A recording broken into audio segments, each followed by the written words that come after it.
Well, hello, everyone. Today is Saturday, July the 8th, and I am happy to be with you today. And our assignment for the day is healing with the chakras. But before we get started, let us take a moment to relax and get into the spirit. So if you'll close your eyes,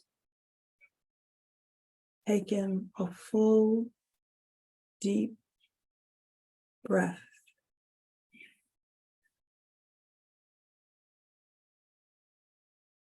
And as we let go all the negativities and stresses and concerns of the day. Imagine us surrounding ourselves with a white light of love and protection, keeping us safe from all dangers. And as we begin the session today, give us the knowledge, the understanding, and the wisdom to use whatever we talk about and whatever we discuss in today's session to help us to be better individuals, better sisters and brothers. And let us share the love with everyone we meet and be grateful for this time that we have together. And with that, I say, and so it is. And so it is. As has been previously stated, our session today, we're going to be looking at the heart chakra. As we know, chakras are these spinning wheels of energy that stimulate those vortexes in our bodies, and they come at us, that those spinning wheels come at us from both the front and the back, generating the energy, keeping us in balance, keeping us healthy. And Carolyn Myss calls the heart chakra, as a matter of fact, not Carolyn Myss, the Hindu name, or the Sanskrit name rather, for the heart chakra is Anahata. And Carolyn Myss calls it the central powerhouse of the human energy system. And when we look at the 7 chakras that live in the body, that are in the body, the human body, that is kind of like the bridge between the body, which is the lower chakras, the root, the sacral and solar plexus, and the spiritual chakras, the throat, the third eye, and the crown. And of course, there are other chakras outside of the body that are we will be discussing later, all important in keeping ourselves balanced and healthy at all times. And this heart chakra, it just teaches us how to act out of love and compassion.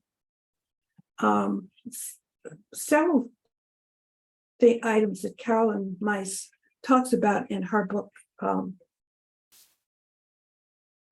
healing of and talking about using healing and being healthy. The symbolic connection is our ability, and she uses a quote, "Let go and let God." She also talks about the connection between the Kabbalah, or the tree of life, and the sacraments the seven levels of the tree of life, the Sephiroth on the tree of life, and the seven sacraments of Christianity. The Sephiroth is the one of beauty and compassion. And if I'm pronouncing it correctly, and if I'm not pronouncing it correctly, rather, Penelope, you can correct me on this. Tiferet or Tiferet or Tiferet? Tiferet. Okay, thank you. And marriage, those are the two levels that, and she considers the Tiferet beauty and compassion. She sees the primary fears when the heart chakra is not in balance as being lonely. Well, there are several, but the main ones are loneliness and an unwillingness to commit to anything, but primarily to any kind of love relationship. And she sees the primary strengths as love, forgiveness, compassion, dedication, inspiration, hope, and trust, and the ability to heal.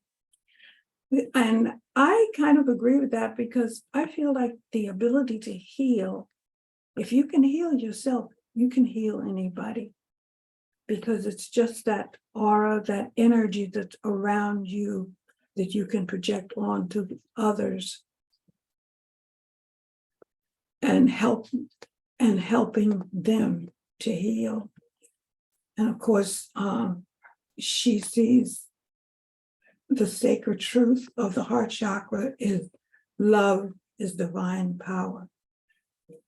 Of course, the Sanskrit meaning is unstuck, unhurt, unbeaten. The heart chakra is located, well, between the breast in the center of the chest. And as I mentioned earlier, it's the bridge between the physical reality and the spiritual or metaphysical realm. Those chakras that are above and below. The purpose of the heart chakra, it's an energy center of love and relationship.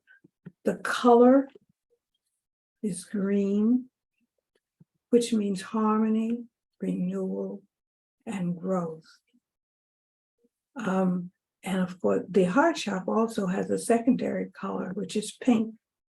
The color of universal love, affection, intimacy, and compassion.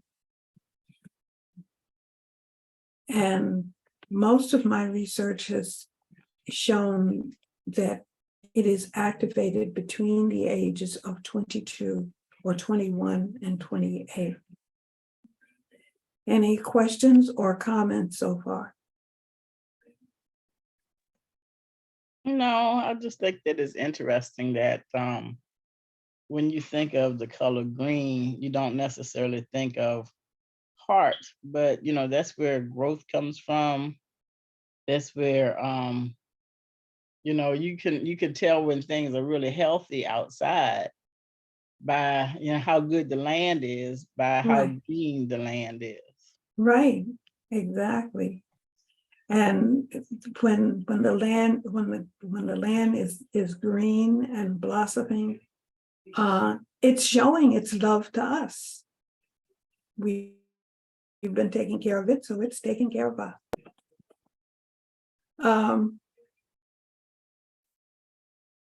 The body parts that are affected by the heart chakra, the heart, the circulatory system, which includes the blood, the breast, the lungs, the rib cage, the milk ducts, shoulders, arms, hands, the diaphragm, esophagus, and with the solar plexus.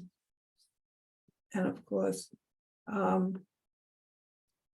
its next door neighbor as we move up the realm of the chakras is, of course, the throat chakra.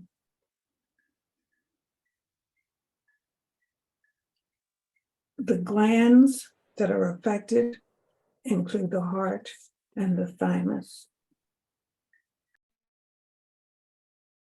The predominant sense organ is the skin. And of course, the sense is touch. And you can tell when somebody touches you, whether they are touching you in love or just to be close to you, or whether they're touching you with some kind of not so good cause. It all depends on that touch. And of course, we can always tell, and especially if the touch is painful. Of course, there are some people who, because of their size and their and the power behind their touch, it may hurt, but they're doing it out of love. And I can't recall having had that experience. And then again, now that I think about it, yes, I have. You can tell if the touch is out of love or out of animosity or some kind of distaste or hatred.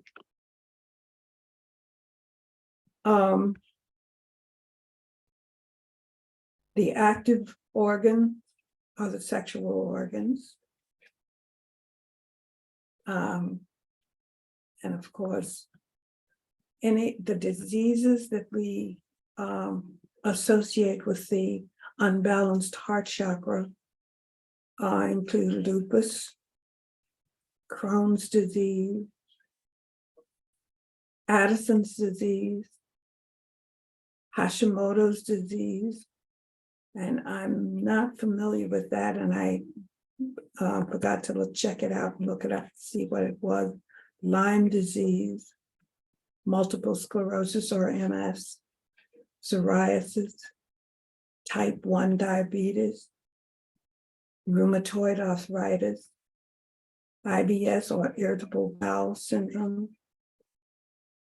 chest pains, allergies, if your blood pressure is out of alignment, breast and lung cancer, asthma, pneumonia, spinal issues, and pain in the upper and lower back. Any questions or comments? No, but I do know about Hashimoto disease Oh, okay. syndrome, but I can't remember what it is. Mm-hmm. I think so let me not say. And Addison's disease, I'm not familiar with that at all. Thank you. I'm like you with Addison's disease, like you when you talk about Hashimoto, that's my thing on Addison's disease. I've heard of it and I've known people with it, but I can't explain it right now. The best way I can put it. Okay. The archetypes of the heart chakra, the lover, which has to deal with emotions, feelings, idealism, and sensuality. The healer, and this is kind of described as the natural progression of an open heart. And when the heart is open, we can't help but heal, because love is healing. You have somebody that is not feeling so well, just give them a hug. And when it comes from the heart, hey, You're Mm-hmm. you're gonna feel it. You'll Yeah, know it. that's true. Soulmate, and that's two individuals fated to be in each other's lives. They could be lovers, they could just be friends, and sometimes it could be a parent and a child. Soulmate does not necessarily mean you have an intimate, and when I say intimate, I mean sexual relationship. It could be a platonic relationship, but you're still soulmates because you know and understand each other. And then, of course, the last one of the archetype is the twin flame, and it's the spirit that safeguards and protects and loves. Hi, Forrest. How are you? Hello, how are you? Good. In the middle of but he needs to talk to his man. Thought I could clock in for a few minutes. Oh, okay. Doing fine, thank you. Okay. Good.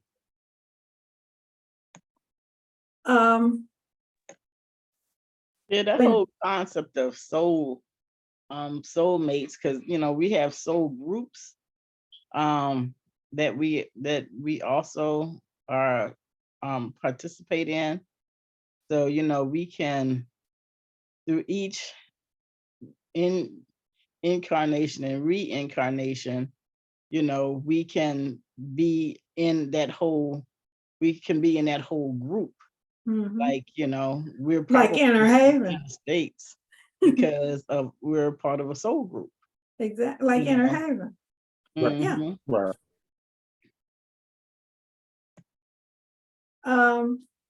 Now, when the heart chakra is out of balance or underactive, it shuts down. We tend to shut down, close off emotionally. We feel empty, lonely, isolated, and depressed. Very often we're unable to forgive.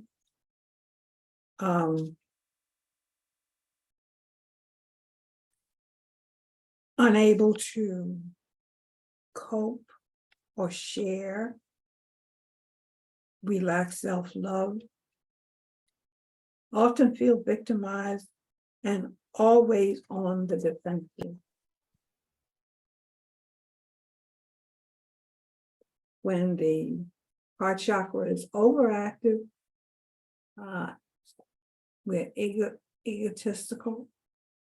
We can be stubborn. We show narcissistic tendencies. We're obsessive, codependent, jealous, self-aggrandizing, self-centered, lack lack of appreciation of boundaries and friendships. In other words, we assume that if a person says, say for example, a young man says to a young woman, because it's his nature, he will say, I love you. And right away, she takes that to mean that he's her lover. That's her boyfriend. It's hands off. Very obsessive and yeah, obsessive, I guess is the best word that I can use for that.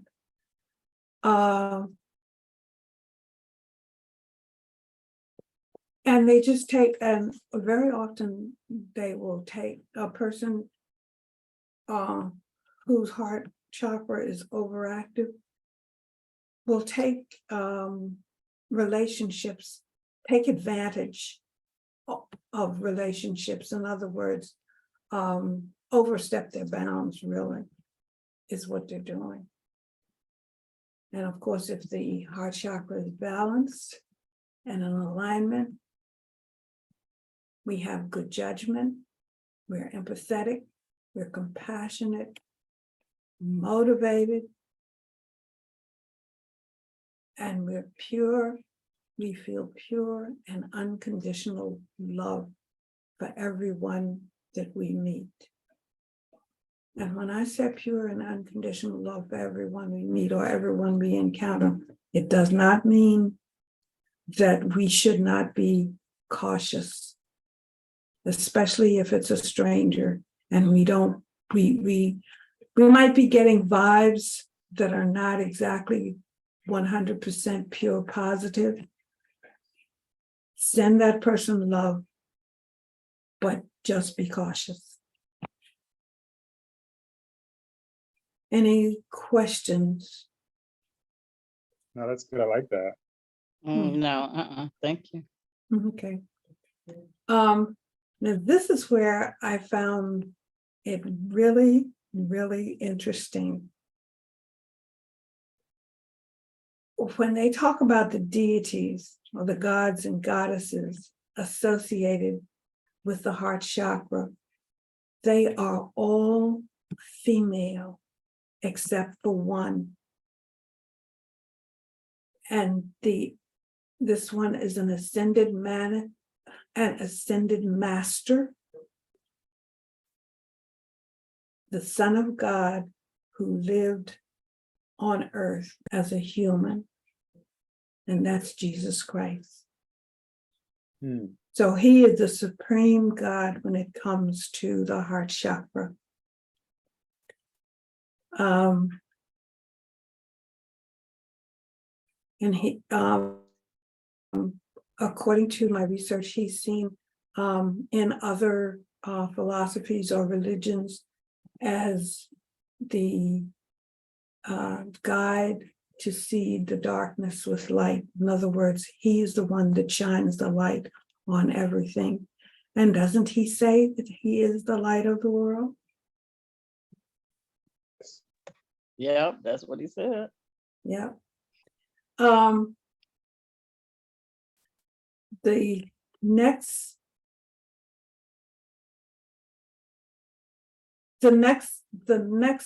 one, or the next one that is listed among the gods and goddesses is Mother Mary.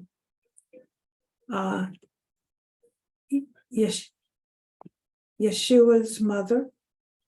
She's an ascended master who emanates pure and compassionate motherly love. She's a pillar of inner strength. So we are in good company when our heart chakra, they are there for us when we when our heart chakra is in or out of balance, because they are there trying to help us get it back in alignment.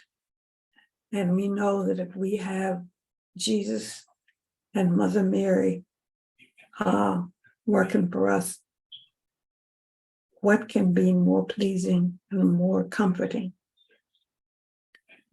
Any questions or curiosity? I'm just listening.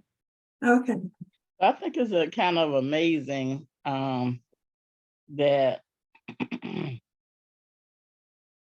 I guess Hinduism is Hinduism. mostly with the chakras. Uh-huh. They are so that they saw Jesus and Mary in those positions. Right. Yeah. I think that that's kind of fascinating. It is. It really, I found it very extremely fascinating.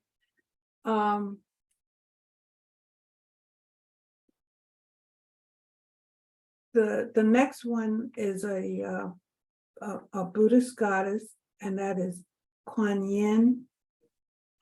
She is an ascended master of collective consciousness, and she is the goddess of compassion, mercy, and healing, and the protector of women and children. The next one is a Buddhist god, goddess, and that's Krishna.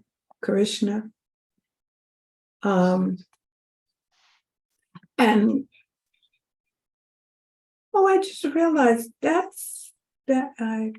and looking at my thing, she is an incarnation of the Lord Vishnu, representing the ideal divine love. The next one is Sumerian. She's the goddess of love, sensuality, fertility, and marital aspects, and that is Inanna or Ishtar, known for her sense of benevolent justice. So she loves, but you better have it right. That's kind of how I interpret it anyway. What does that mean? You got to have it right. What does that No, mean? that's my interpretation. Okay. Because when she talks about, she says her sense of benevolent justice, that's what I was kind of focusing on when I said that. Oh, okay. Yeah.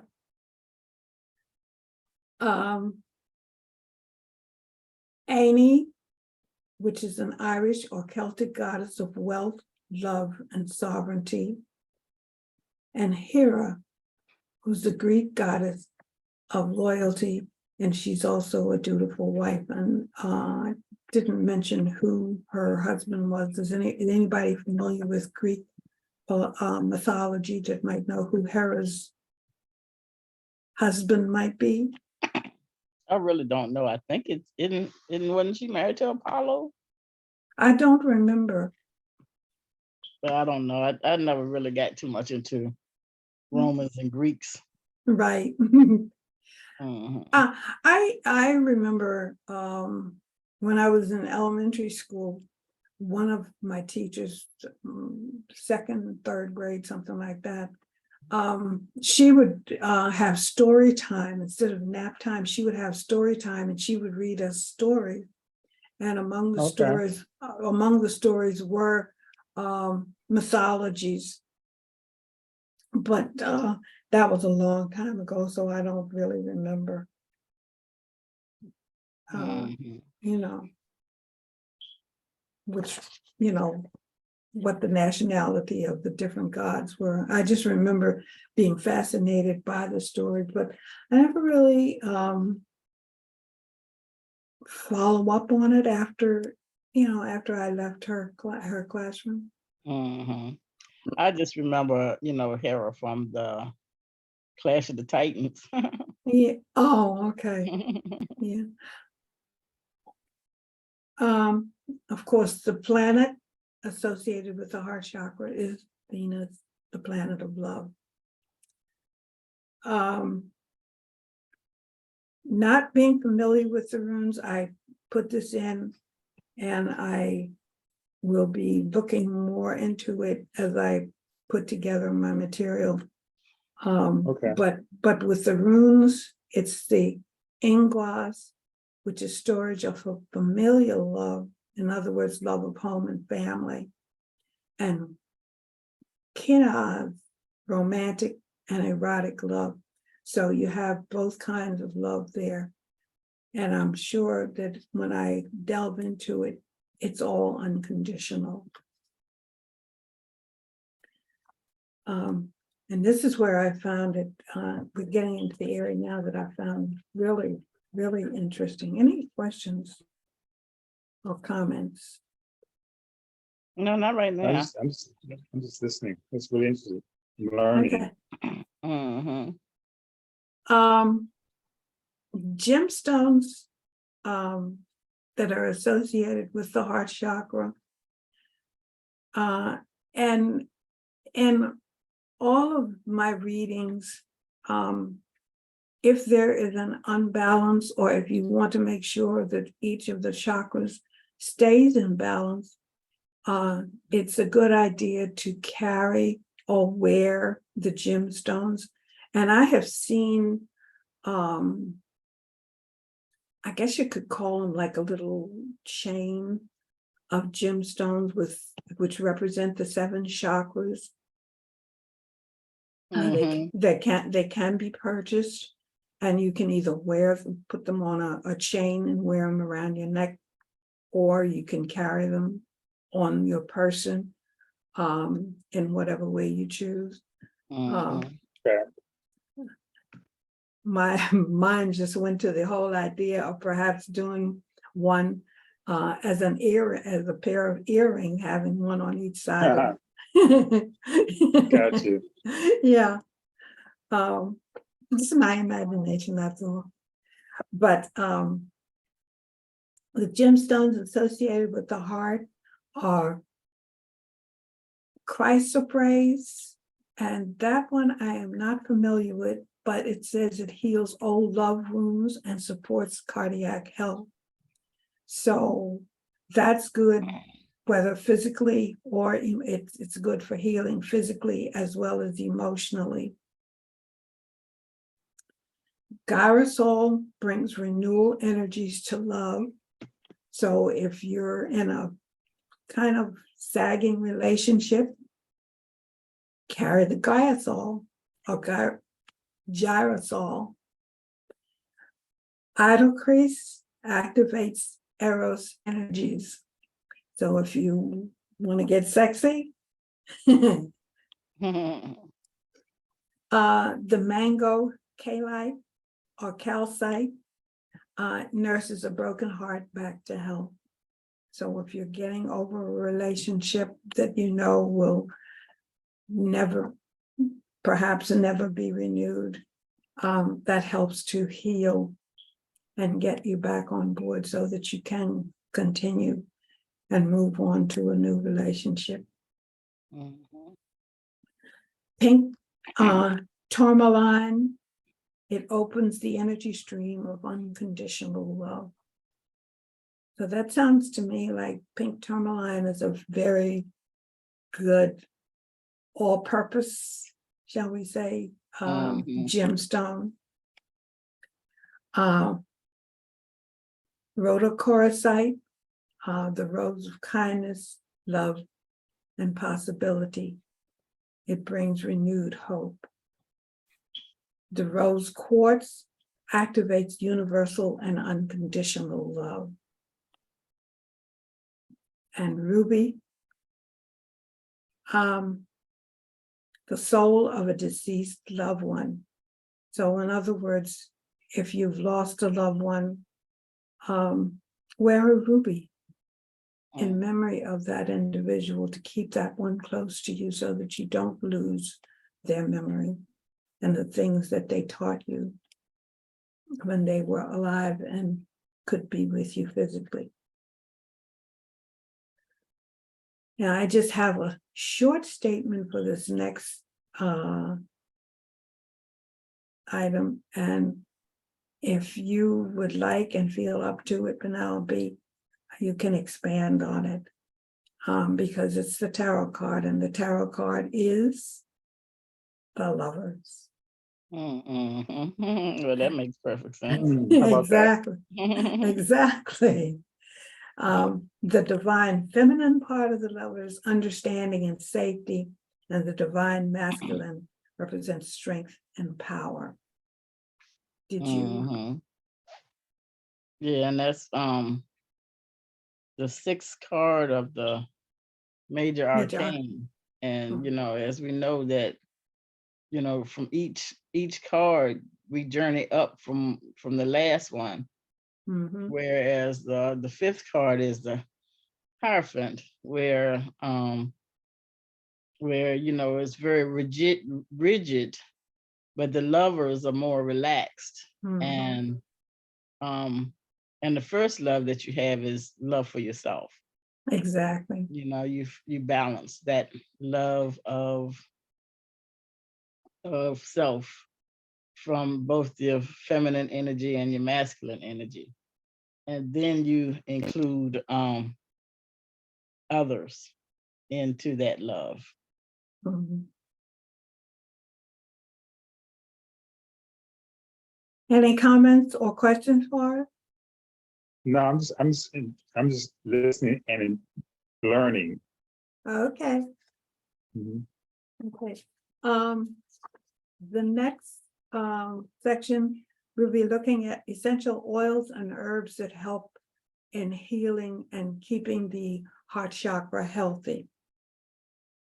Bergamot gives clarity. It's funny, when I saw that, the first thing I thought about as a youngster, and when I was younger, bergamot was a kind of ointment that we used on our hair. That was the brand name. And Okay. I think it was perhaps the main ingredient in that ointment that we used on our hair. The next one is black spruce. It cleanses and heals. Cacao, which produces chocolate. It's a natural aphrodisiac. Aha! That's Aha. why. That's why you like this one. Truth be told. That's right. And I don't know whether it was yesterday. Well, yesterday, couple of days, yesterday, I think it was International World Chocolate Day. Oh, really? Yeah. They say pure chocolate is the best kind of chocolate that eat is pure chocolate. Say that again, Cora. They said this chocolate to eat, the pure chocolate, not the regular chocolate. It's a little bit more expensive, but I've heard that it's better for us in our body, pure chocolate. Exactly. It is. It is. And I indulge. I love chocolate. But I don't buy so much now, but when I was into like chocolate bars, like Milky Way and Snickers and things like that, I always made sure I got the dark chocolate because it was not, for lack of a better word, contaminated with milk. But the only kind of chocolate that I purchase now though is dark chocolate. Okay. Yeah, and I love it. I love it. And even if it's not that sweet, I still like it. Mhm. Yeah, I like I'm not a chocolate lover at all. Oh, And then I get a craving for a Reese's cup, but if I do eat chocolate, I would prefer a bitter or semi-sweet chocolate. right, yeah. Cardamom is good, and of course we use that in cooking. Cilantro increases passion. Oh, cardamom adds spice to life. What is that? It's a spice. Usually comes in, you can buy it in a powdered form. Okay. Yeah, it's It's like a and seed. it's like, yeah, it's spicy, and it's like it's sort of orangey red in color, somewhere between orange and red, as far as the color is concerned. Yeah, they have cardamom seeds. You can get the seeds. You can Yeah, and you crush up can. the seeds. You can, steep the seeds into a tea. Mhm, yeah, I like cardamom. yeah. Cilantro increases passion. I never would have thought about that. Really? Hawthorn berries. I don't think I've ever had any of them. Have either of you? No, I but have I've not. used hawthorn berry, as a like essential oil, Oh, okay. but not as a spice or As a anything. spice or So I anything. would assume, I don't know what you would use it in. I guess Oh, you could okay. make a tea out of it. I don't know. It could be. I don't know. A real one. Right, yeah. Where would Uh, you get where are they native? Do you know? Did it say? no, I Mhm. didn't. Oh, oh, I didn't bring my reference material with me. I don't have it right here at hand. Otherwise, that's I would look okay. it up. Yeah, We'll find out. They'll come back. yeah. Mhm. Jasmine, now, according to my information, jasmine tempts and charms. Hmm. And how many girls do we know that have the name Jasmine? A friend of mine, her name is Jasmine. Mm-hmm. Yeah. She's a Mhm. wonderful person too. Huh? I said I have a friend named Jasmine, and she's a wonderful spirit. She's just a really nice person. Right. Yeah. Yeah. So she's true to her name. Mhm. Mm-hmm. And then there's lavender, which brings peace.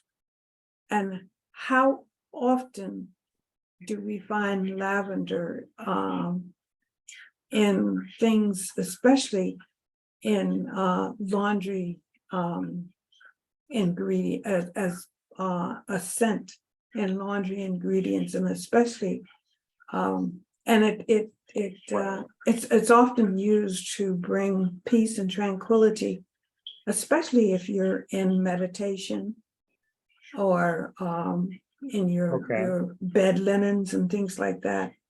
They seem to think it brings peace and tranquility so that you can have a more restful and peaceful sleep. Okay. I didn't realize this marjoram, another herb, brings peace and tranquility.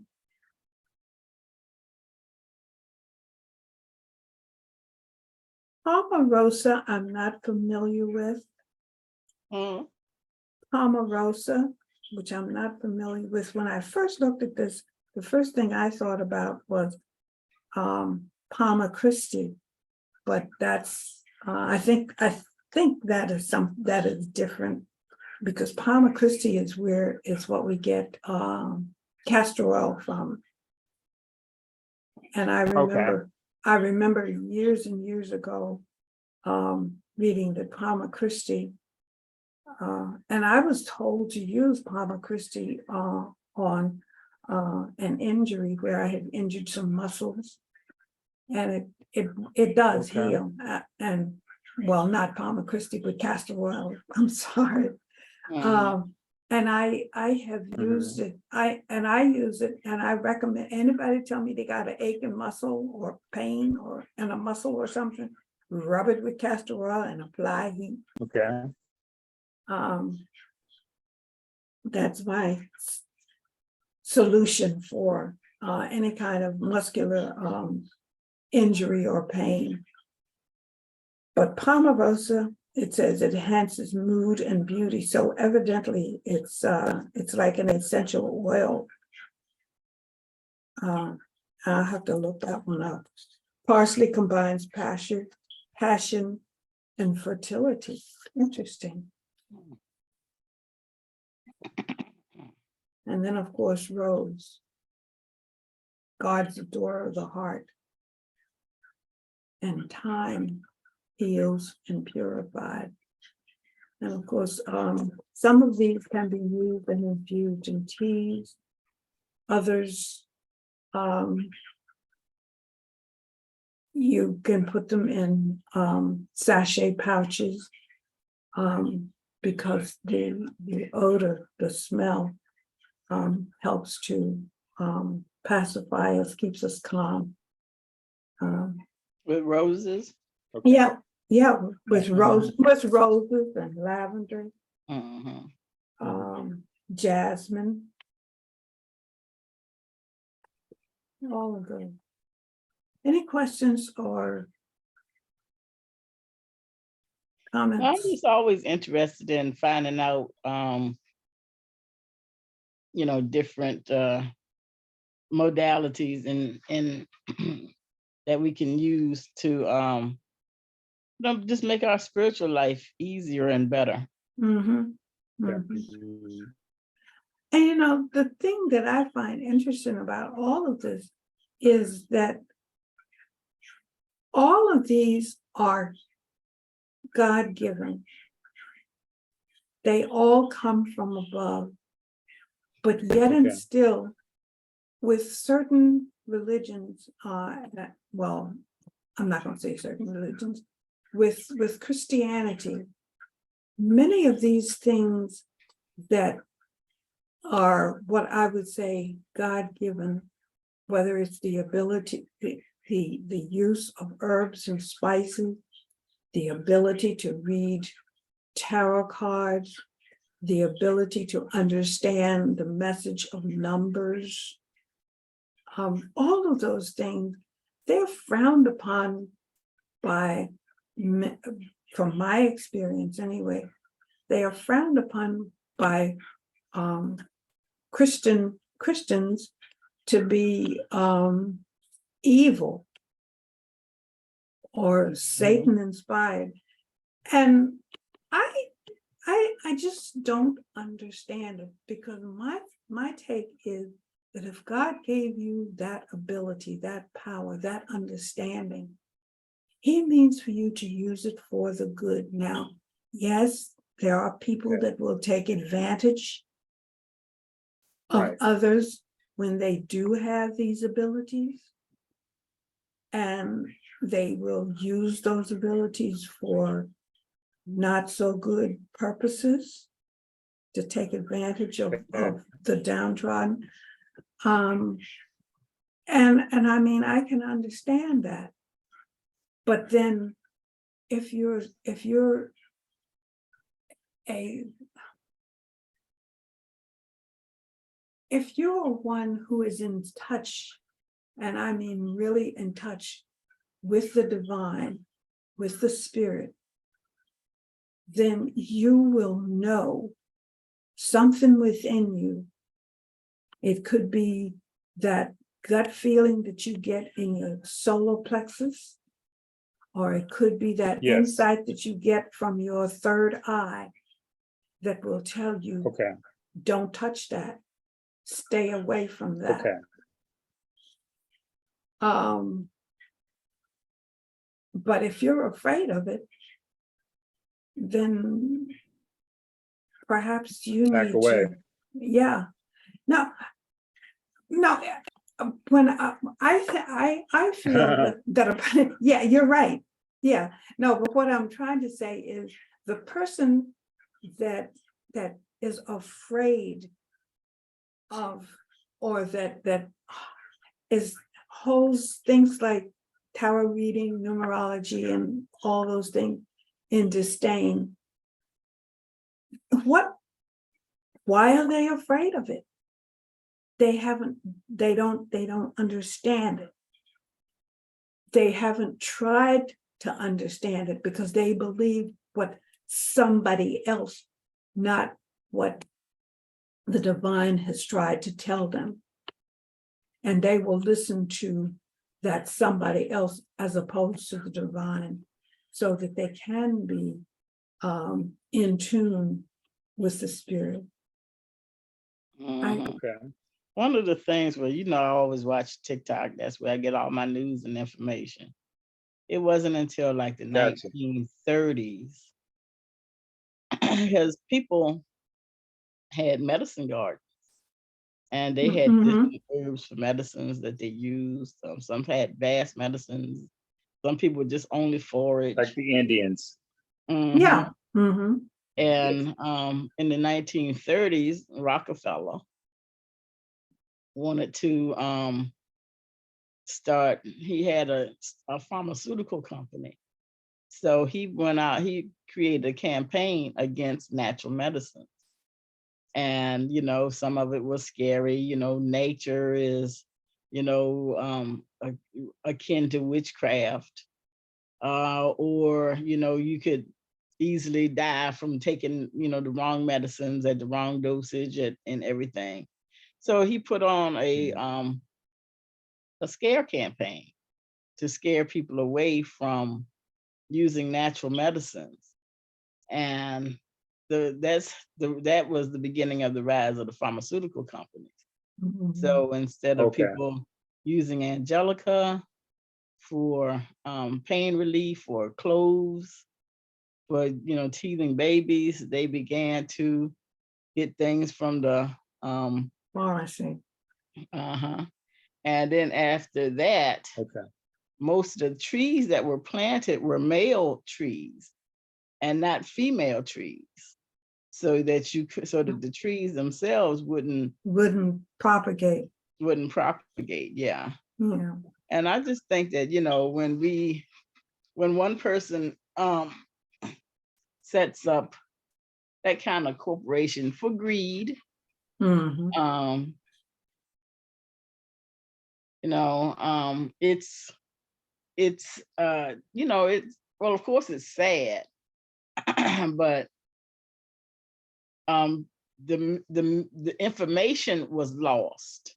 We no Mhm. longer, because I remember my grandmother taking me out to different places and saying, okay, this is pennyroyal, this will help, if you got tummy trouble, and this is peppermint, and the things that she would, because she was a forager. Mhm. So it was, it's really amazing how within what's that, 2 generations, that it's all gone. Mhm. Yeah. Yeah. So That is so sad. And not only that, that knowledge has not been passed, the knowledge of the benefits of these herbs and spices and things is not being passed down because of that. mhm. And of course, that knowledge will more than benefit the person who's not financially able to go to the store and pay $500 for a dose of medicine. Mhm. Because look at what they tried to do with insulin, Oh yeah. essential for the diabetic. And of course, the government kind of stepped in and said, no. But way too late. I mean, this person Well, was a multi-billionaire by that time. right? He lost a lot of stature, but Exactly. he still he still has his money. That's right. The same with the opioid crisis. That Mhm. I can't remember the name of that company, but when Yeah. we forget, um, our nature, and I think that's what mostly things have. People have become fearful of natural things, but Exactly. this is Mhm. who we are. We're Exactly. we're a part of nature. Really? And our creator has given us everything, every seed bearing plant for our health, food, and welfare. Hmm. But we Right. forget that, and we have been um indoctrinated into some fear mongerer, so that people can get rich. Hmm. Right. Hmm. Mhm. Hmm. And I mean, and as far as this country is concerned, that has been from the very beginning, because when the English came here, the Native Americans were growing tobacco for ceremonial and Right. medicinal purposes. The Right. Europeans, the English came here, they started smoking the tobacco. They probably got a little high from Mhm. that first whiff. They enjoyed that high. Mhm. So they started to use it for recreational as opposed to medicinal and ceremonial purposes like the Native Americans were using it. And we know that to overindulge in anything, including food and drink, because I don't see anything wrong with having a sip of wine, a glass of wine. Didn't Jesus that was his first miracle, turn water to wine so that the wedding guests could enjoy themselves? Mhm. Why is because people have a tendency to overindulge. And we've been around Mhm. people that have overindulged as far as alcohol is concerned. So, you know, everything is put on this planet for a purpose. Gotcha. And some things, like poison ivy and stuff like that, I haven't been able to find its purpose, but I'm sure that it does have a purpose for being a part of our universe. Right. Mhm. You know, And it's some things are just to vanquish a culture or a subculture.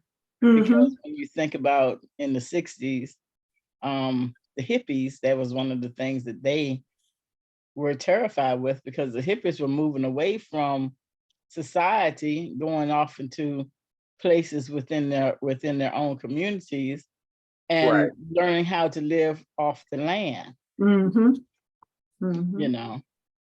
But uh, and it, like I said, if it has taken 2 generations to break something, it will probably take 4 generations to Bring fix it back, bring it it. back. Right. Yeah. But I think that's why a lot of people are doing more organic now, because they want Hmm. all these things to have chemicals. It's everything that we eat has a chemical. And so even with me, I'm not completely organic, but I like to try to eat more organic food, even though it's a little bit more expensive. And that's another thing. Why is organic food more expensive than, because they put pesticides in organic food. Probably so, right. They Right. do. They Yeah, put but I preservatives think in those things is just as much. It's just that when they label it, they can charge more because it seems as if it's harvested different, or it, it, it it would takes make, more effort to um to Right. me, it makes more sense to buy organic. When we talk about organic, we're actually talking about plants that come from the ground, meats that have not been caged in order to make it to make it Profitable. more profitable. Mhm. In other words, several years ago, I haven't seen anything about this recently, but several years ago, I saw something where they were growing turkeys. It was a turkey farm, and they were growing turkeys, basically for the Thanksgiving, Christmas holiday. Mhm. And of course, the bigger the turkey breast, the more meat you get off of the bone, right? Mhm. And there were turkeys that were so heavy in the breast that they were actually dragging the ground. Mhm. Yeah, because that's what do you call it, modification. Mm-hmm, mm-hmm, But if you have a chicken that's cut up and it's prepackaged and that you can buy it at the store, mm-hmm. it has preservatives. It's not fresh, you know. So and because and so many laws has been um placed upon just backyard farms. Nowadays chickens are becoming kind of the it thing. Mm-hmm. So a lot of people are raising chickens, Right, um, yeah. for eggs and for food. But it's always an it thing that comes around. Whereas one time, that's just what people did. That's how people lived. Right. Mm-hmm. We It, ate in season. Hey, my mom used to chop the head off a chicken so that we could have chicken for dinner. Hmm. it was a good old country dinner. That's Yeah. right. My We dad, ate in my season. We didn't eat out of season. exactly. You know. Uh, Everything came out of the we garden. Yeah. exactly. Hey, I grew And up. and I our bodies were just as healthy. And but see, the thing is that, you know, we have, and I know I hope we're not getting too far away from this, because Okay. the main thing is for us to focus and concentrate not so much on the health of the body, but the health of the mind and the health of the right, spirit.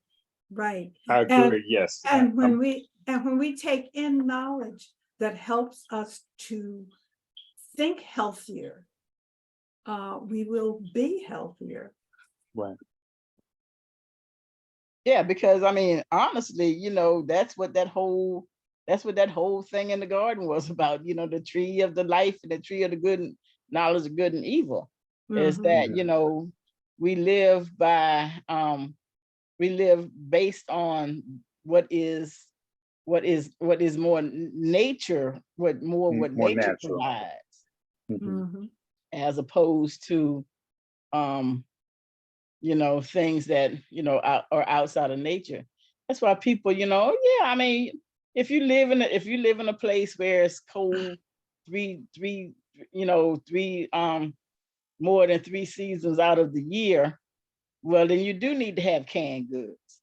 Right. And you do need to have something that preserves. And you And know, that, everybody doesn't have that, kind of, you know, wherewithal to Luxury. do it.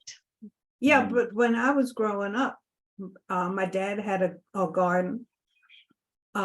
He raised pigs. And during the winter months, because we had winters here in Virginia when I was growing up, I remember, you know, snow. Sometimes it wasn't, you know, not like it was in the north, but we had snow and nothing could Mhm. grow. But whatever he grew in the garden, if it was more than we could use, we either shared it with the neighbors. And if it got so that the neighbor said enough, my mom would can the rest. So Right. so that we could have those things. And that's I think kind of where canning came in. Andre, you got any comments? I'm just I listening really don't even know because where we are. yeah, yeah. I mean, I will. I mean, I will say I don't. I kind of don't know where we are, but if we're talking as far as a point of view of sustenance and Well, how we Sure. Look, sure. But I yeah, don't and know actually, where we are. how let's review for Andre. We Yeah. have been talking about what to do to heal and balance the heart chakra. And the last thing that we talked about, or that I mentioned, were essential oils and herbs that are used to help heal or balance the heart chakra. Oh, okay. And Yeah. we kind of got off on this whole idea of the use of herbs as opposed to pharmaceuticals in order to have a healthier body and mind. Is that um kind? yeah, that helps. I mean, and now I understand where we are. Yes.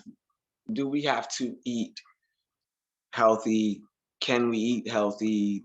Do these labels mean um that it's this or that? Is it grown in a lab? Is it, you know, what is it? Your digestive system is not really going to care because it's not meant to care about that. It's supposed to say, okay, what can I get from this that can give me sustenance, and what's the waste of it that I can get out of? So that part's already handled. Right. Something just Um, I do think that when it comes to a heart chakra and where we're speaking, I'm not sure, is your heart chakra in your solar plexus? Or is no, the heart chakra is the one above the solar plexus. The heart is it's kind of like the bridge between the as one person put it, it's the bridge between the physical reality, which is the solar plexus going down, the solar plexus, the sacral chakra, and the root chakra. And then going up from the heart chakra is the throat, the third eye, and the crown. these are all the body, the 7 major chakras that are in the body. So the heart is kind of like that bridge. It Is it still in the left or is it in the middle of the chest? it's right in the middle of the chest. Okay, so that's what. Okay, Yeah, the chakra, not the organ, the chakra. yeah, not the okay, not the organ. Yeah. The heart. Well, again, I think that it is something that is mechanical in us. It does do what it's supposed to do. It relies the information to the body, just the same as the brain does. You Mhm. know, it's that one that says, okay, y'all need to move and keep moving. Y'all need to keep moving. Y'all need to keep moving. If he quit his job, your brain gonna go, what the hell is going on? Mhm. So I don't think one can work without the other. I think that's why we, as human beings, feel pain in our chests more when we are hurt than we do in our brain. That's You right. know, Emotions. Mhm. it's an I believe it's an emotional chakra, Mhm. and it can be it's a major one that has to be disciplined because it can be abused and overworked. So I think that's why when people say that you like getting your heart broken, or I just can't take it no more. I feel it all in my chest. I just want to rip my heart out. It's Ah, and we've all been there. right. Mhm. Whether it be disappointment or a lost relationship or a car accident or a goal that you had that you missed, a grade, anything. It can kind of you in your chest, and then you feel it in your stomach. Mhm. Mhm. Right. And those are usually the first 2 places that you have any kind of feeling at all when Yeah. something is not right or when something is super okay. And so would that be the center chakra? Yeah, you can kind of say it's the middle one when you Okay. look at the ones that are in the body. There's the Okay. 7 main ones, yeah, because it's the 4th one. Okay. It's three above and 3 below it. Yeah. So yeah, I just kind of, it's that one it's that energy, that machine that goes. So Mhm. when it beats too fast, you feel it. Right. When it beats too slow, you know it because you're sluggish. Right. It kind of tells your energy. It alerts you to let you know where your energy is, whether you're either too high or you're too low. I think it's more of a temperature thing, I guess. Gotcha. That's what I caught from it. Okay. Gotcha. Sounds good to me. And what I want to do now is give you some questions for self-examination. Okay. It's going to be 10. So, and I'll read them slowly so that if anybody wants to write them down, they can. And the first one is, what emotional memories do you need to heal?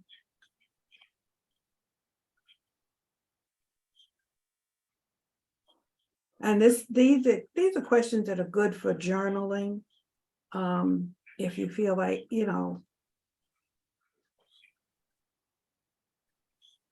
The second one, what relationships in your life require healing?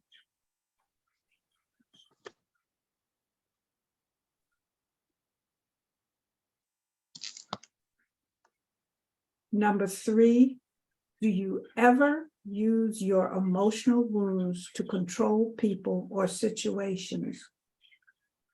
If so, describe it.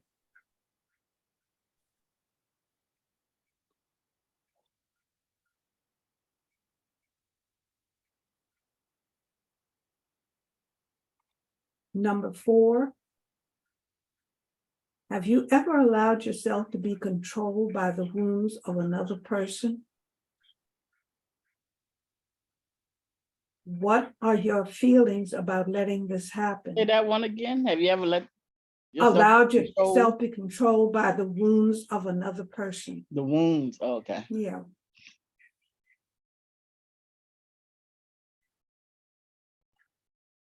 Now, what are your feelings about letting this happen again?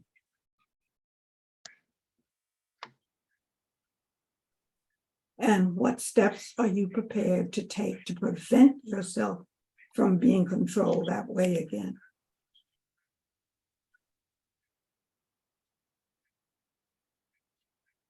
That's all number 4.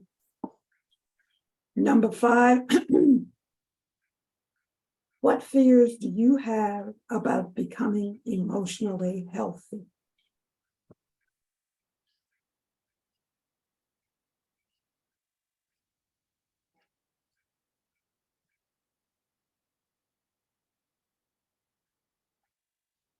Number 6, do you associate emotional health with no longer needing an intimate relationship?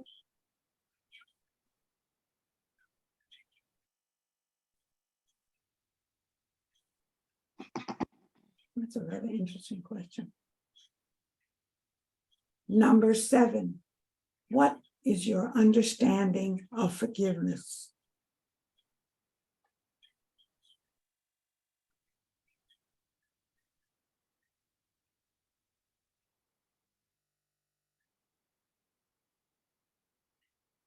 Number 7,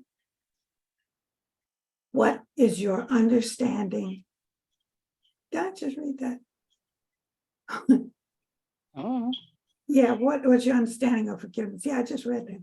Number 8, number 8, who are the people you have yet to forgive, and what prevents you from letting go of the pain you associate with them?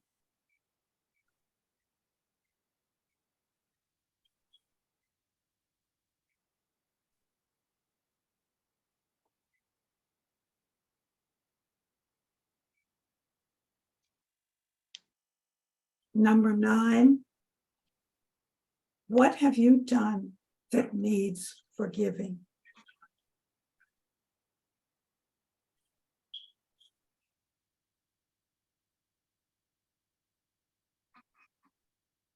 And who is working to forgive you?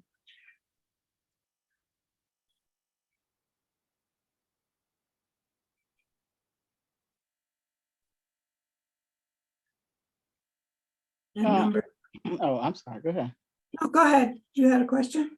Oh, well, not really a question. I guess more of a comment, because when, you know, we have like no control over whether someone else forgives us or not.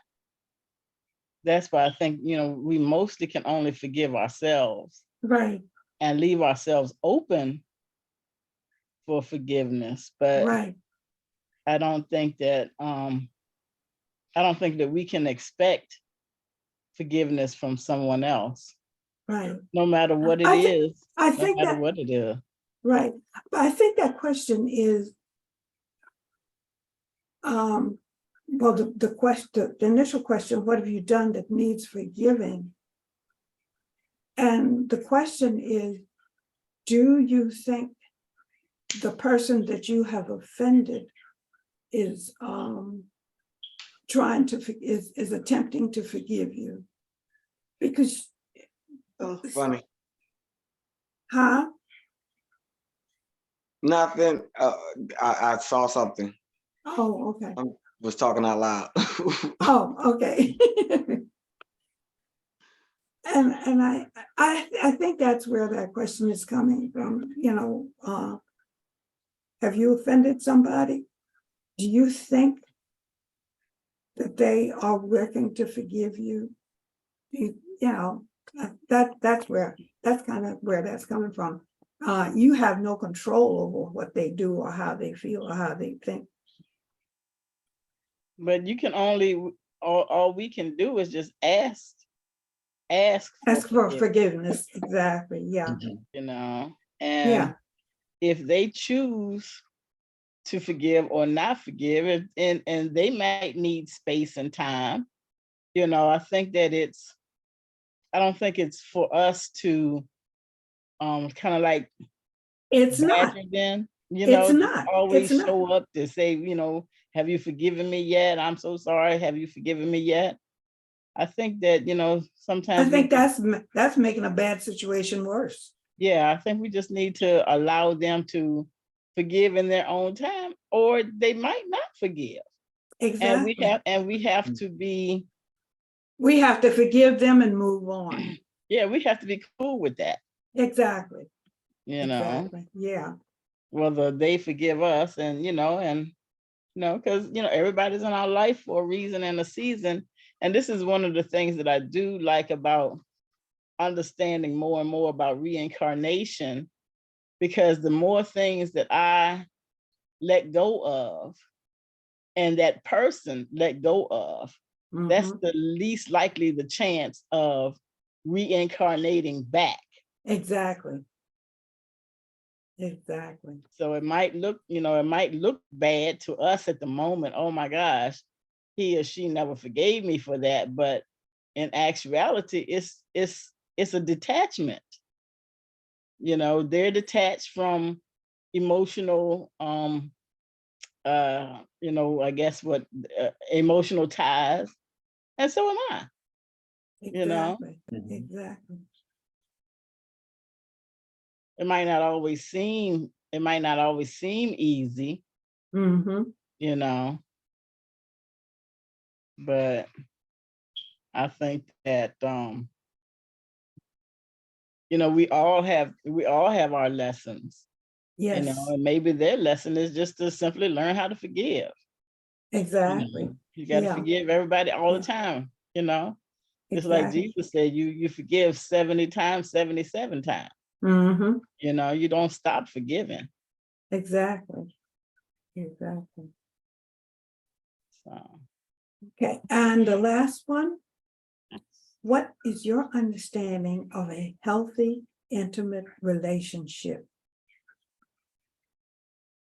oh, hell, I ain't never had one of them. Mm-hmm. Really, honestly, I really have not. So I really would not know how to answer that. I think I've seen some, but you can only see from the outside. You don't You see, never know what's going on behind closed doors. right, or Right. We even know what's within going their on with the hearts, person. you know. But Exactly. but me personally, I have never had a healthy, intimate relationship. I've been in love, but I wouldn't call it healthy. Um, I I would I think if you don't mind me stepping, I think these 10 conversations, I mean, these 10 questions, I understand them, but I think it's more of a, like the final question was speaking as far as an intimate thing, because it's like, what have you done to someone that is close to you? Has someone done something close to you? Is it an intimate point of view from there? And I mean, we all can say yes, yes, yes, because that's all I took it as a yes, yes, yes, and I can explain each yes or no, or I don't even understand that shit. I got even some, hey man, that's some white people shit right there. I don't know that, but when your mama tell you that you're gonna kill you in the house, that means you take the trash out because she's literally gonna kill you. That don't mean she don't love you. right. So it's a different point of view of the writer. Mhm. But I do understand the basis of it, and I mean, it's a point of view that we all have to deal with each other in this spectrum of time. So sometimes every day is not going to be a good day. And you may say something that rubs somebody the wrong way, and I may say something to rub that person. You know, it just happens, whether you mean no harm or not. But are you aware of being harmful? Mhm. You know, are you aware of dealing with it and being harmful? Mhm. And you know, So that was stated earlier. We don't know what goes on behind closed doors.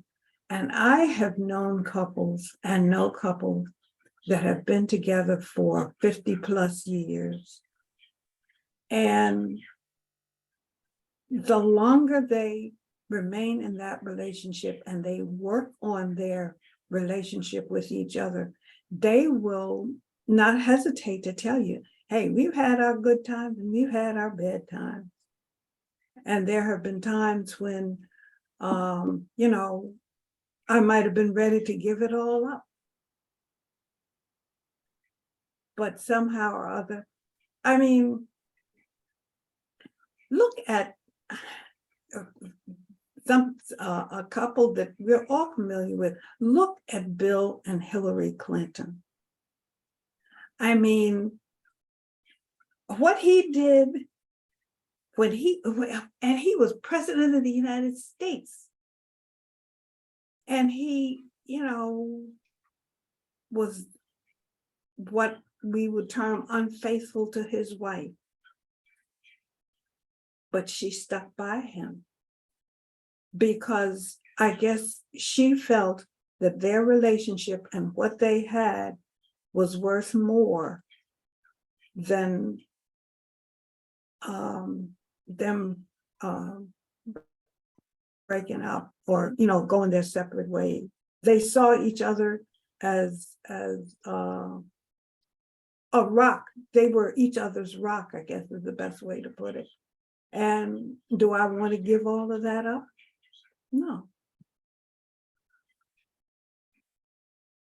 I mean, this is just my take on, you know, my view on what I'm seeing as far as that relationship is going. I might be wrong, and how I see it, but still, that's how I see it. Okay. Mhm. And a lot of times when we are, because like this is dealing with the heart chakra. Mm-hmm. So a lot of times we will, you know, look at, especially because his last question was about relationships, right? Was Mm-hmm. about, you know, have you ever been in a intimate relation, a healthy intimate relationship? You know, well, that's just the thing. Who can say? Who can, you Exactly. know, who can say Yeah. what a healthy intimate relationship is? Yeah. Because Well, I because think what's it's healthy so for you, what's healthy for right, you might not be healthy for me. right, right. exactly. You know, some people, you know, some people will you know, will you know, understand you know, their life. And you know, it doesn't matter what anybody else thinks. And I Mm-hmm. think that that to me is healthy Right. because, Yes, you know, if she wanted to stay with her husband, you know, for whatever reason she wanted to stay with him, I mean, that was a good thing. But some people just don't, you know, and Exactly. that's a good thing too, because, you know, it really has to do with our our mental and emotional health. And Mm-hmm. I think that that's a place where I don't, I would think that the whole world has a problem with it. But I think that that's where we are, where what this next evolutionary process is that we are paying more attention, we're paying less attention to the physicality of things, how right. things feel, look, and see, as opposed to an emotional health. You know, all of those are things that we can't see. You know, Exactly. nobody can see our thoughts. I can No. express Right. them the best that I can, but you know, we can't. Nobody can see my thoughts. So I think that this is what this next evolution is that we are learning that we are evolving to this place where we are paying more attention to our psyche as opposed to our physicality. Okay. Let me just give you the last part to this 10th question. Oh, I'm sorry. I thought No, Number 10. no, you're good. Yeah. Number 10, the first part, what is your understanding of a healthy, intimate relationship?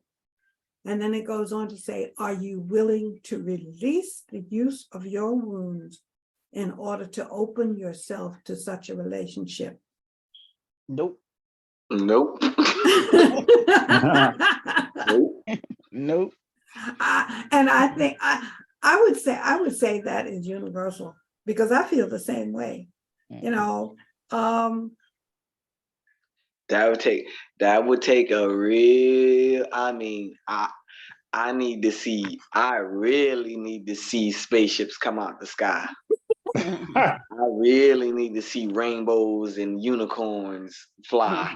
I'm not, I won't open that door no more. I think, and another thing is that I don't feel wounded. I no longer feel wounded by whatever past relationships. Yeah, I don't feel wounded by them anymore. right. So I just know I don't want to be. I just don't want to be in another one. I mean, if that's how Jesus felt every day while he had to discipline the disciples, I don't want to feel that all day long. I mean, if you and we've all at least studied a lot of the verses that we hear in King James when Jesus is speaking to the disciples after they asked him a question, after they've been studying after him. He has to say, oh, y'all breaking my heart, man. Y'all not paying attention to what I'm saying. Right. I feel like I'm wasting my breath over this. I mean, with the compassion, understandable of the writer's words, we can understand what was being said. But what do we do with a hard-headed child after a while, or a soft-headed husband, or a defiant woman, and you are in the midst of this. It's that point of view where you either got to make it or break it, or you got to leave it alone and let it mold itself.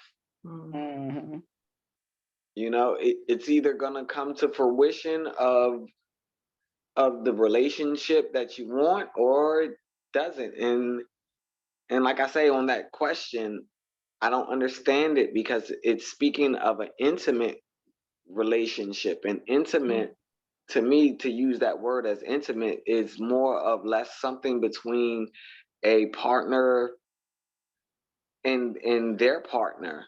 It doesn't have to do with it doesn't have to do with society and what the community is going through. It's a intimate conversation. It's a one-on-one kind of thing. Yeah, right. That's nobody's business. Right. So do I open up to the people that I have intimate conversations with? Of course. Do I have friends that I can speak to on certain levels? Do I have, family that I can speak to at certain levels? But again, no matter what we're speaking of certain levels. So to me, this writer is speaking of a broken heart. It's speaking of not agape love, for lack of a better word. It's not speaking of agape love. It's speaking of the love between two significant others. And that is intimate. So I won't speak on that. So I'm in agreement with that. So I don't use the word intimate. It doesn't really mean for me sex. It just means relationship. I think intimacy can mean sex. Intimacy means can we look up the word intimacy? Like I said, wait a minute. Oh, I got my phone right here. Oh, I have it. Oh, okay. I put it where I couldn't see it as well.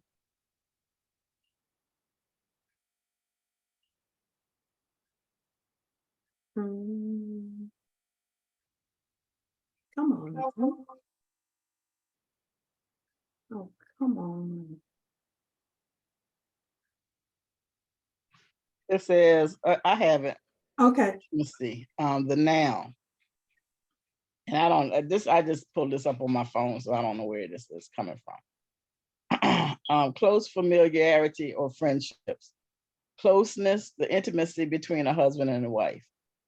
A private, cozy atmosphere. The room had a peaceful sense of intimacy about it. Euphemistic, an intimate act, especially sexual intercourse. An intimate remark. He or she was sitting, swapping intimacies with a stranger. Or in singularity, closeness of observation or knowledge of subject. He inquired with intimacy with Swahili literature. So yeah. So we all know what that means. First base, second base, third base. Home run. But I think that, you know, when your sexual life becomes intimate, you know, because you can have sex without intimacy, like for years. You could be married to somebody and have sex with them like every Tuesday, and it has never been intimate. But you know, I think that you can have an intimate relationship where you share things. Intimacy comes with sharing. It's like close familiarity or friendship. So therefore you cannot have a physical relationship with someone without being intimate. You're sharing something. You're swapping DNA. No matter what, you can't get no intimate than that. Yeah, but I mean, even if it's just on a Tuesday and you don't care about it, it's well, still intimate. I think that for me, sharing yourself. You're sharing yourself with someone else. But not all the way. That's the difference. You're keeping bits and probably chunks, most of yourself away from that other person. You're not, you're not sharing your secrets. You're not sharing your secret thoughts. You're not sharing your heart. But intimate has nothing to do with you sharing in a mentality. It's what it just explained in the definition, which intimate is a physical point of view. I don't know. You want me to read? Because that's not what I saw. It's a physical point of view. It's not only physical. It's a closeness between familiarity and friendship. Closeness. Yeah, closeness. Continue. I mean, that's the first answer. Yeah. Yes. That's the first definition. It's a familiarity between closeness. Let me find it. So you don't get no closer. You don't get no closer than a husband and wife. And you don't get no more closer than screw the husband and wife. You don't get no more closer than first, second, third base. These are the things on how you fall in love with a individual. So intimacy is a verb. It's an act. The word can be looked upon as a noun, but it's an act. Okay, well, the first one, it is a noun. It is a noun. It's not a verb. It's not a verb. It's a noun. You get close. Yeah, close familiarity or friendship. Closeness, the intimacy between a husband and a wife. You can't get no closer. But just because you're in a relationship, in a marriage, it doesn't mean that you are intimate. It means that you might be, you might stay there for 50 years, but you haven't been, you haven't been intimate. You haven't shared any of your closest thoughts. You're not familiar with that person.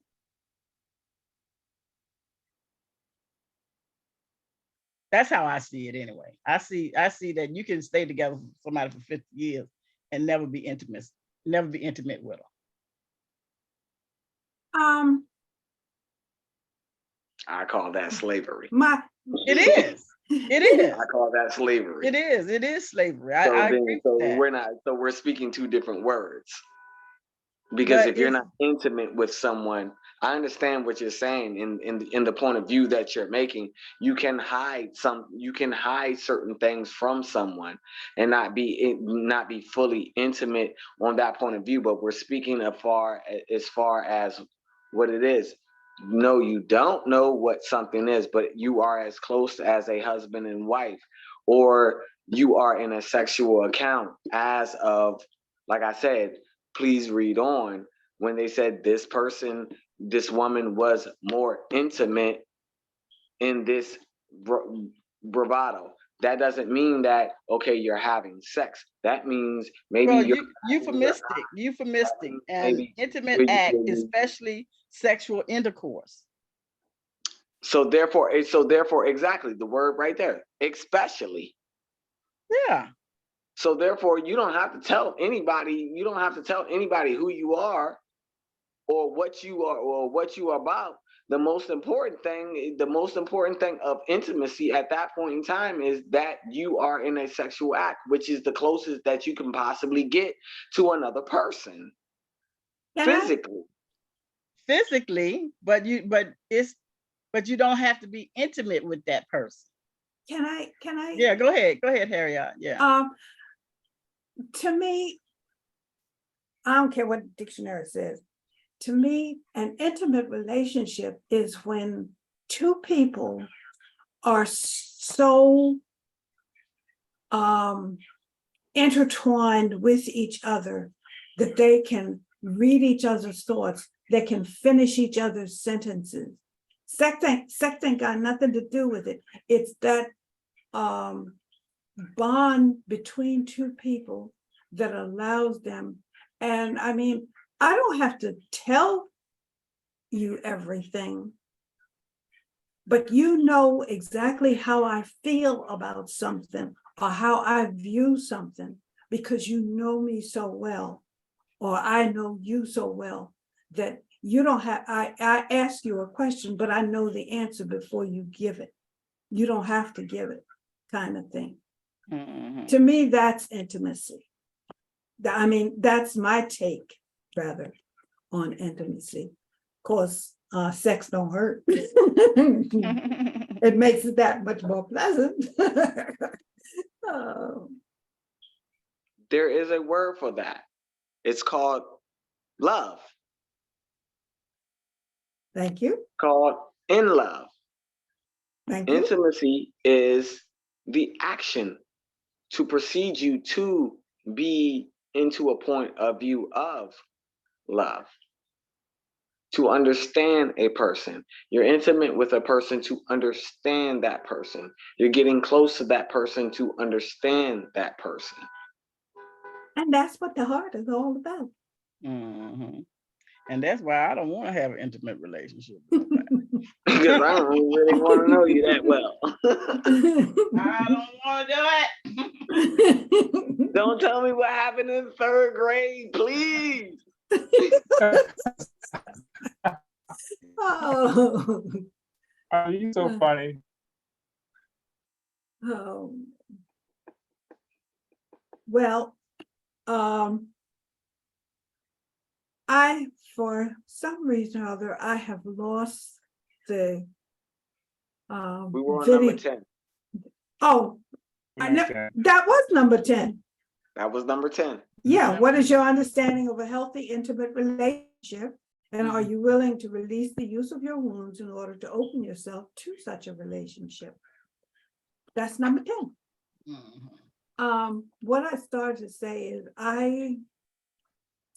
for some reason or other, I cannot find the video that I wanted to share, but it had to do with the mantra or the sound that's associated with the heart chakra. The word is Lam, Lam.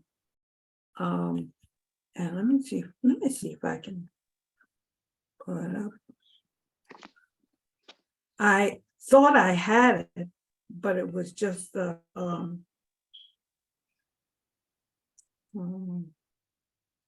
and my computer is slow. Come on here. I gotta run to the restroom, y'all. I'll be right back. Oh, okay.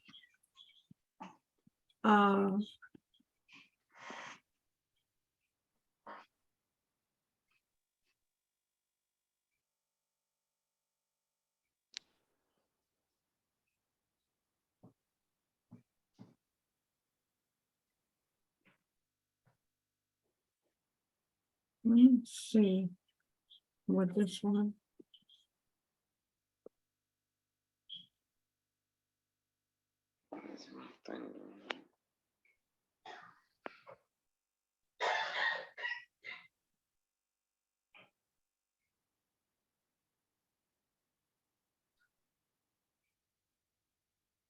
Maybe this is it. Let's see.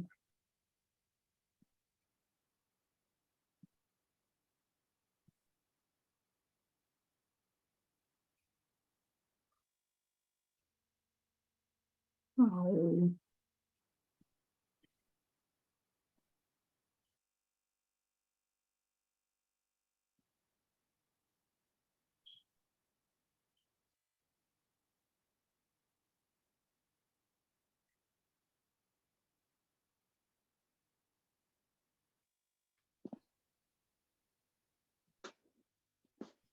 Hmm.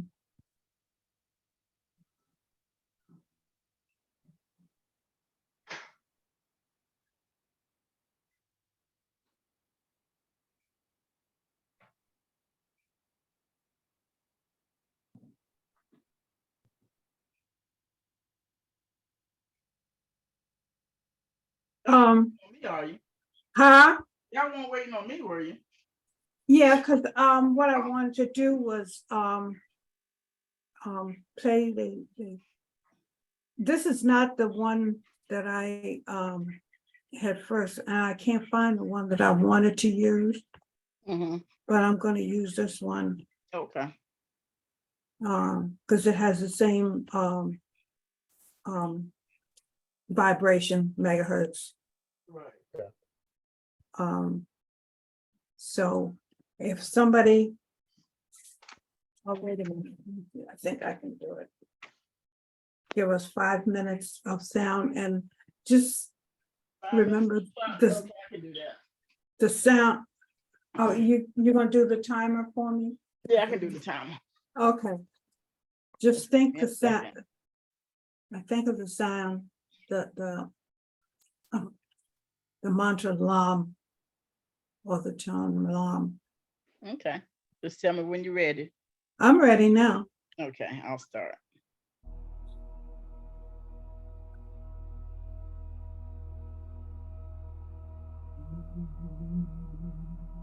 I can't hear it. You can't? I can't hear it. No. Okay. No. Wait a minute. Press pause. Did you when you shared the screen, Yeah. did you do the sound optimizer? Yeah. Okay. There you go. Well, just maybe turn it up a little bit. Okay. Can you hear it now? Yeah.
Okay, that's 5 minutes. Wow. Thank you. Oh, Um, now that I'm reading it, heart and brain coherence, because I only felt this in my head. Oh, And that's what I was wondering. I said, I didn't look at it, but I right. only Yeah. felt it in my head. I never felt it in my heart. In your heart. No. Yeah, Okay. that was amazing. I mean, I didn't like it. That it you were feeling it in your head, you mean? yeah, it felt like my brain was being scrambled. Maybe it was that frequency. Could be. It was a harsh frequency for my brain. But I Oh, was wanting, but I thought it was after I looked it up, and so maybe my brain is more out of sorts then than my heart is. mhm. Maybe that's why I had the main focus was in my brain. Yeah. I have a tendency, and that was not really the one that I was looking for. I couldn't find the one that I really wanted to use. Because with that one, you actually had the sound of the mantra, or the the sound that goes with it, Mm-hmm. as you're doing it. But anyway, that before we close out, I just want to give you some affirmations for the heart. My heart is open to give and receive love.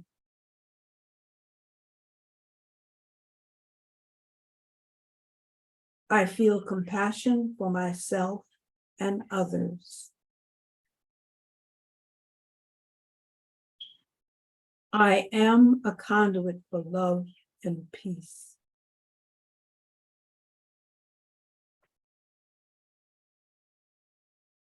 I am full of gratitude for my ability to love.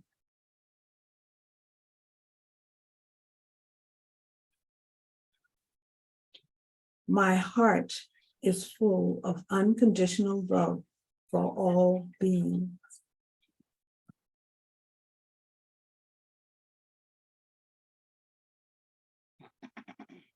And that is the heart chakra.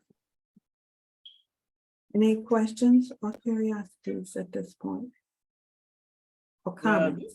This was a This is really, very really good nice. class. It It has really been was. nice. I really like the no, go ahead. Somebody else was saying something. I think it was I for said I got a lot out of it today. Yeah. good, good. Well, I guess we could do our roundtable real quick. Okay. What did we get from the day's class, and how can we apply it to our lives? Thank you. Who wants to go first? I can. And the thing that I got from the day's class, because I always get something out of the chakras. And I think that for me,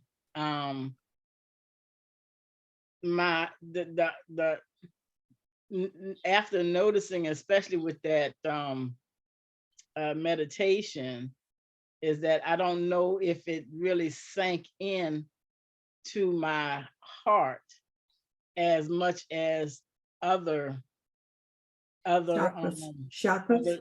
other chakras have. So I might be a little imbalanced in my heart.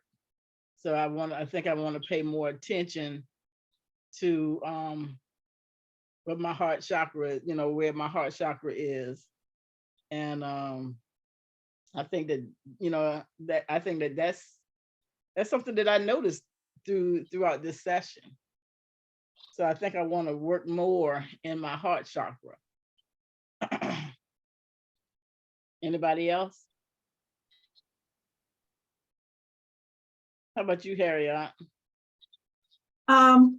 Well, for me, this whole process is a learning thing, and as I'm doing the research and finding, I'm just enjoying the whole process of learning and knowing what I can do to heal myself physically, mentally, emotionally, and spiritually as I study the chakras. And I find myself now, even when we're doing when we're indulging in other areas like numerology, to the tarot, I'm trying I'm able to connect, and I do connect the study of the chakras to each of those. I see it playing into all of those other areas of that we discuss and we talk about and that we study. Even when we're talking about the book of Enoch or the book of Thomas, the Kabbalah, all of them, because they all tie in. Yeah. And with me, just, focusing on the chakras, it helps me to better understand all of the other things that we talk about. And as for today, there were some things that in putting together what I presented today, I realized that there were some things that I need to perhaps I should have looked a little bit more closer at so that I could explain them better. And it's something that I can use, I can keep in mind when I'm putting together my next presentation. Well, I would say you did a perfect job. So, I think that the way that you put things systematically, the way you shared things, I thought that was perfect. So Well, thank you. Don't go thinking you did anything. Thank you. You don't need to say, what was that song? Don't go changing. Thank How you. about you, Andre? For roundtable, what did you get from today's class, and how can you apply it to your life? Forrest? Okay, what I learned today, I didn't know anything about chakras before today, so I learned that. So again, I think some of these chakras I can understanding how I can apply it to my life, because it gives me more clarity who I am spiritually. So I want to say thank you for your presentation. It was wonderful. You're welcome. Thank you. Thank you. Andre? Did you skip out on us again? Yeah, he might not be available. Yeah. There I am. I'm on mute, guys. I'm sorry. That's okay, Professor. I want to apologize to you all. First of all, because I was kind of in and out a little bit, so I didn't get the whole session up today. But what I can say is, from what I've heard, is that it is always truthful to speak from the heart. Yeah. If you don't understand it and it does not abide to you at that point in time,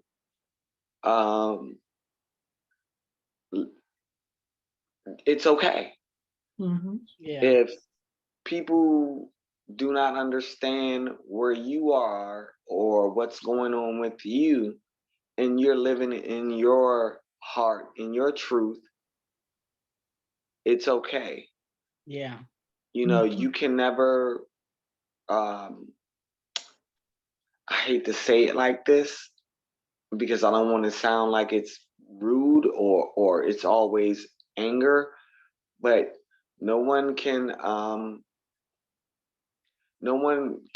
completely understand your battle of you being you. Thank you. And That's not harsh. That's not harsh. That's the truth. Yeah. The unadulterated truth.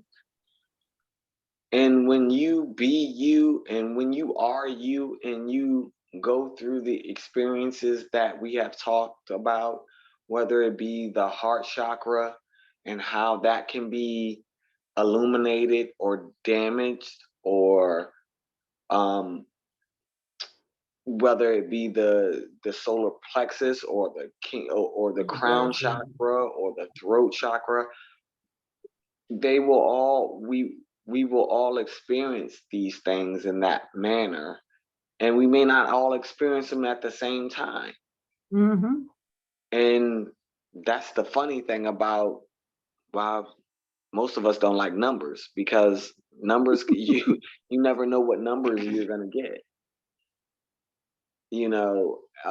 So it's understanding what you can understand. Mhm. And that's what I've learned today, coming in and out of these things. Because Pen, Pen, do I got one to tell you? But coming in and out of the session today, I did learn that, I do have a strong heart chakra, and the people that I tend to gather myself around have a strong heart chakra, and we choose to protect it because we know how valuable it is. Mhm. So thank you. That's what I learned. Thank you. Okay, well, tomorrow we have tarot, and from 2 to 4, and we're gonna work on the ones. We're gonna work on from ones to fives. Okay. So, The numbers, just the numbers. We're not going to look at any of the minor arcane. yeah, we're gonna use all of the ones and all of the twos and all of the threes, all of the fours and all of the fives. All the fives. Okay. Yeah. So we're just going to be playing with the numbers tomorrow. Right, just playing the numbers tomorrow. That's at 2 o'clock. Yes, from 2 to 4. Okay. So if you all want to, separate them, you can, and make it a little bit easier for tomorrow. If you have your own decks, and if you don't have a deck, that's fine too. You know what? Edith sent me a text earlier, and I didn't get a chance to see it. Let me see what it says, because Edith from the Gnostics. yeah, she had invited us to something. And let me see if I can find a text. Edith. Okay, it says, "Good morning, Penelope. We have some great news. On Sunday, July the 30th, we will have a day of conferences in Richmond, Virginia. Ooh. Place Homewood Suites by the Hilton. It's going to be from 11 a.m. to 4 p.m. Mm. So just let you know if you all want to go and do that. So I think that's going to be kind of interesting. Yeah. And so that's pretty much it for next Saturday. We won't meet because we're going to have our family reunion. We might not meet Saturday and Sunday, but I kind of think that I might be available Sunday. But it all depends on how much I have on Saturday. Wait till we get closer, and then you can decide. Right. Don't leave me with the people by myself. Yeah, I'm not gonna promise I'm gonna go to the Baptist church. I ain't gonna make a promise on Be that. able to get, leave me in the. Leave us like I the might. fly. Yeah, I might, but I don't know.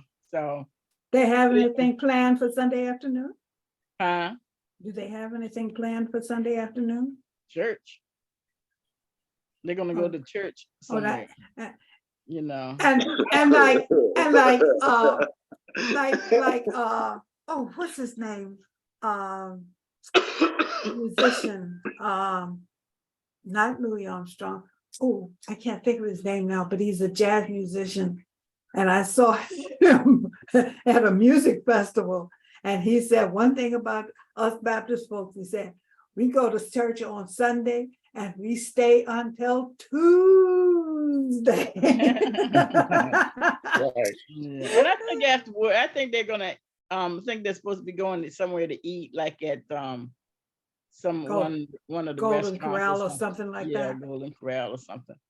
So yeah, I don't know if I want to do that, especially right now when I got this sore throat. So I don't think that I'm gonna be doing a whole lot of congregating. Right. Okay. But I'll let y'all know for sure. Okay. For next Sunday. And next Sunday, I mean, we don't, because we don't have a plan. Mhm. So, probably just be open discussion if we do meet. We don't have anything further like for the 22nd or the 23rd. Okay. Wait. Next Sunday will be Oh, the wait a minute. third. Wait a The minute. third Monday- Sunday. Third Sunday. The third Sunday, isn't that Book of uh, Enoch. but yeah. Oh, Sakina. Oh, yeah. Saskina. Oh, yeah. yeah. Yeah. So I don't know. Signs Yeah. of mine. Yeah. Yeah. So I don't know. But on Monday, I forgot. Monday at 5:00. We're gonna do the book of Enoch. Enoch, right? Right, Mm-hmm. Andre? Uh-huh. Right. So Monday at 5:00, we'll be doing the book of Enoch. The substitute for the third Saturday. Right. This is coming. This coming This coming Monday. Yeah. Monday. Day after Uh-huh. tomorrow. Day after Right. tomorrow. Yeah. Right. Okay. Okay. Yeah. Gotcha. Okay, everybody. Would anyone like to close us out in prayer? Andre, Forrest. Yeah, I got it. Okay. Heavenly Father, again, thank you for bringing us together so we can enlighten ourselves and understand our bodies within the blessings and the gifts and the touches that you have given us to have these things that we come to call chakras, and try to understand them and break them down to understand the power and the legacy that we have in us to alter and change what we feel is right or wrong.